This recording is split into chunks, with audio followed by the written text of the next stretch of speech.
विठ्ठलाने कानात मासे का घातले आणि पायाला गड्डे का पडले? पुंडलिकाची अद्भुत कथा. विठ्ठलांच्या मूर्तीमध्ये तुम्ही कधी लक्ष दिलंय का? त्यांच्या कानात मासे का आहेत आणि त्यांच्या पायाखाली गड्डे काय दिसतात? यामागे आहे एक अशी कथा जी तुमचं मन हलवून टाकेल. एकेकाळी पुंडलिक नावाचा एक तरुण होता. सुरुवातीला तो खूप वाईट स्वभावाचा होता. आई वडिलांचा अपमान करायचा, त्यांची सेवा तर दूर त्यांना त्रासच द्यायचा. पण एक दिवस त्याच्या आयुष्यात मोठा बदल झाला.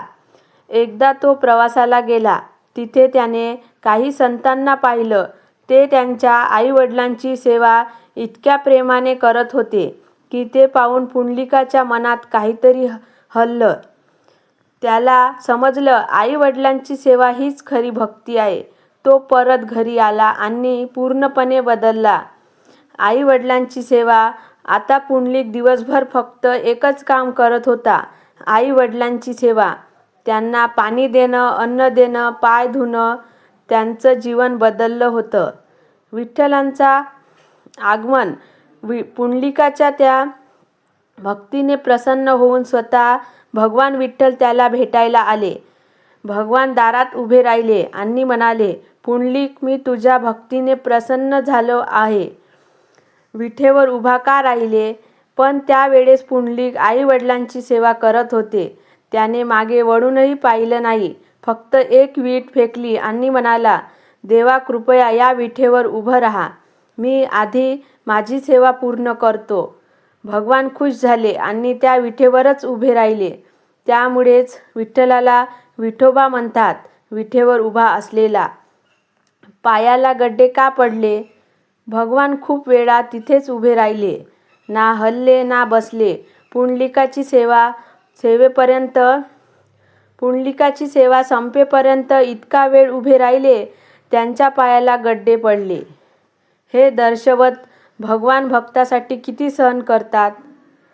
कानात मासे का आहेत? आता येते सगळ्यात खास गोष्ट की विठ्ठलांच्या कानात मासे का आहेत? विठ्ठलांच्या कानात मकर कुंडल, माशांच्या आकारांचे कुंडल आहेत. याचा अर्थ जसं मासा पाण्याशिवाय जगू शकत नाही, तसंच भगवान भक्तीशिवाय राहू शकत नाही.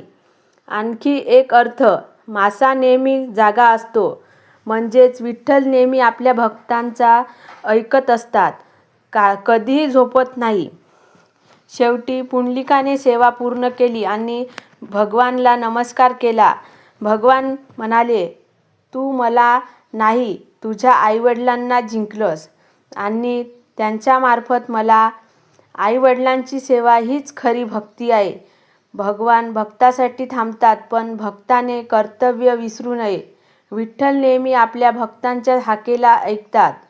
जर तुम्हाला ही विठ्ठलांची कथा आवडली असेल तर कमेंटमध्ये लिहा विठ्ठल विठ्ठल आणि अशीच कथा ऐकण्यासाठी चॅनलला सबस्क्राईब करा.